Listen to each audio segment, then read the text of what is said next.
सवाल संगीत रागी जी इस बात को लेकर है, जहां जहां कांग्रेस चुनाव जीतती है, जहां जहां उनकी सरकार होती है, वहां वहां ऐसी सिचुएशन पैदा क्यों होती है और प्रेशर पॉलिटिक्स अपनी ही पार्टी के खिलाफ, वो भी सड़कों पर उतरकर, ये कितना घातक हो सकता है? देखिए, दो तीन बातें मैं सुन रहा था डिबेट को, आलोक जी बोल रहे थे, तब मेरे दिमाग में एक बात आ रही है कि इस देश में हाई कमांड का कल्चर और हाई कमांड की परंपरा ऊपर से मुख्यमंत्री थोपने का काम श्रीमती गांधी के दौर में शुरू हुआ है। और वही कारण है आलोक जी कि इस देश में कांग्रेस के खिलाफ रीजनल पार्टियां खड़ी हुई। तो रीजनल पार्टियों के देन जो है वो कांग्रेस के अंदर हाई कमांड कल्चर के कारण ही हुआ। मैं आपसे बिल्कुल ही सहमत हूँ और बीजेपी के प्रवक्ता ने कहा भी, स्वीकार भी किया कि हमारे यहाँ केंद्र जो है वो बहुत मामले में तय करती है और जो भी बड़ी पार्टियां हैं वो कहीं ना कहीं ऊपर से उनका तय होता है, विधायक दल के अंदर से ही तय होता है। और इसे आज की एक नई परंपरा कहें, लेकिन ये सच्चाई यही है। डिजिटल मार्केटिंग को सीखकर आपके प्रोडक्ट्स और सर्विसेज को दुनिया को बेचना चाहते हैं तो फ्रीडम ऐप को अभी डाउनलोड करें। डिजिटल मार्केटिंग का एक्सपर्ट बनें।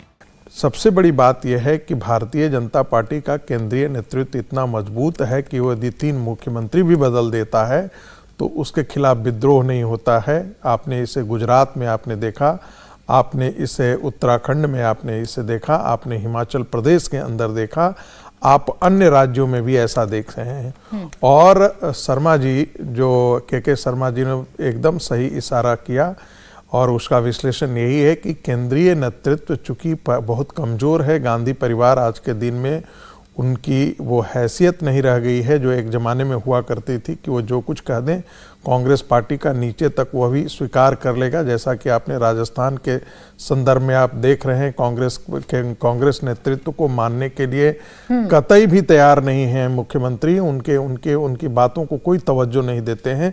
और यही हालत जो है वो आज के दिन में जो है वो शिमला के अंदर हो रहा है। आलोक शर्मा जी, आने वाले दिनों में, बस 5 सेकंड में अपनी बात खत्म करूंगा, आने वाले दिनों में कांग्रेस पार्टी यदि हिमाचल प्रदेश में गुटबाजी से लेकर के बिखर न जाए, इससे भी मैं इसकी संभावना से मैं इनकार नहीं करता।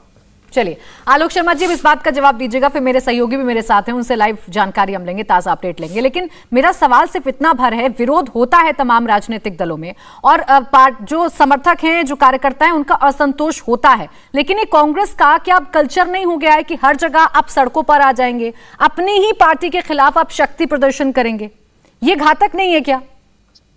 देखिए, मुझे लगता है हेमंत बिश्व शर्मा को भी एमएलओ ने चुना होगा जब वो चार्टर्ड फ्लाइट में आए थे अमित शाह से मिलके और यहीं से अनाउंसमेंट हुआ था। और खट्टर साहब को भी एमएलए ने ही चुना होगा। और उत्तराखंड में 10 दिन लग गए थे कि एक हारे हुए मुख्यमंत्री को जब चुना गया, जब सरकार भी नहीं रही इतने दिन तक, तब भी शायद वो कल्चर जो था वो तो एमएलए ने ही चुना होगा उनको कि भाई हम तो इन्हीं को बनाना चाहते हैं। ये सब जो है ना, ये केवल कयास वाली बातें।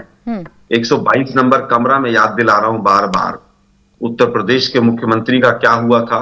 वेंकैया नायडू कितने घंटे तक बैठे रहे थे और पार्टी टूट के कगार पर थी। लोकतंत्र में इस तरह की खींचातानी होती है।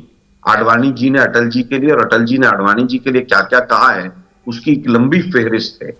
हेमंत बिश्व शर्मा ने क्या धमकी नहीं दी थी, इसकी जांच भी करा लीजिए। मैं आलोक शर्मा जी बीच में रोक रही हूँ आपको। हिमाचल में हलचल बढ़ती हुई नजर आ रही है, जो ऑब्जर्वर दिल्ली से भेजे गए हैं उनकी तस्वीरें सामने आ रही हैं और अब ये समझा जा रहा है कि कुछ देर बाद जो पिक्चर है वो पूरी तरीके से क्लियर हो जाएगी। हालांकि अभी जो कयासों का दौर है वो ये जरूर बता रहा है कि नाम फाइनल हो गया है। इस वक्त अंदर हैं, अब उनको भी बाहर आना है। सीएलपी की बैठक कुछ ही देर में यहाँ पर शुरू हो सकती है और एक एक करके तमाम जो ऑब्जर्वर हैं वो यहाँ पर आप ये देख सकते हैं तस्वीरें। विक्रमादित्य की गाड़ी को उनके समर्थकों ने घेर लिया है, उनके पास तक नहीं जाने का मौका मिल रहा है। काफी ज्यादा भीड़ यहाँ पर दिखाई दे रही है और अब यहाँ पर देख सकते हैं तस्वीरें की एक एक करके तमाम जो नेता हैं वो बाहर आने शुरू हो गए। पहले प्रतिभा सिंह निकली, उसके बाद विक्रमादित्य निकले और अब कुछ ही देर में जो ऑब्जर्वर हैं, यहाँ पर जो लोग बैठे हुए थे, पहले पुलिस ने यहाँ पर घेरा बनाया, उनको यहाँ पर उठाया गया है और अब ये तस्वीरें विधानसभा की तरफ जाने की तैयारी जो है वो इस वक्त यहाँ पर शुरू हो चुकी है। तमाम जो लोग धीरे धीरे वहां पर जाना शुरू हो गए हैं। इस वक्त आप ये तस्वीरें जो देख रहे हैं, अगर मैं आपको इधर तस्वीरें दिखाऊं तो पूरी तरह से घेराबंदी यहाँ पर इस ओबराय होटल के बाहर हिमाचल पुलिस ने पूरी तरह से घेराबंदी यहाँ पर कर ली है। और ये जो तस्वीर लगातार जो नारे यहाँ पर लग रहे हैं विक्रमादित्य के समर्थन में कि देखो देखो कौन आया, शेर आया, ये नारे जो है यहाँ पर उनके समर्थकों द्वारा लगाए जा रहे हैं।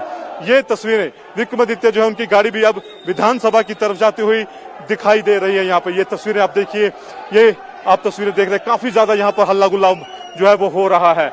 और लगातार जो विरोध था यहाँ पर प्रतिभा सिंह के समर्थकों द्वारा वो किया जा रहा था, सुखविंदर सुक्खू के नाम को लेकर विरोध जताया जा रहा था।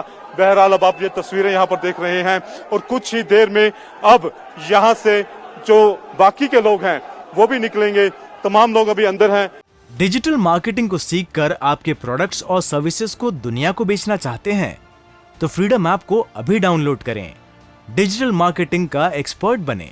प्रतिभा सिंह जो कि सुबह 10 बजे जो थी करीब यहाँ पर पहुंच चुकी थी और उसके बाद लगातार अब देख सकते हैं आपकी काफी ज्यादा वक्त हो चुका है। 10 बजे से विक्रमादित्य और जो प्रतिभा सिंह थी दोनों लोग अंदर मौजूद थे, ऑब्जर्वर के साथ थे। काफी देर तक वहां पर बैठक होती रही है और 5:30 अब बज चुके हैं, तो काफी लंबा समय उन्होंने अंदर रहे हैं। वो बाकी जो नेता थे, अभी मुकेश अग्निहोत्री भी गए थे, वो बहरहाल भी बाहर नहीं आए हैं। तो कुछ ही देर में विधानसभा का जो सत्र है वो शुरू होगा।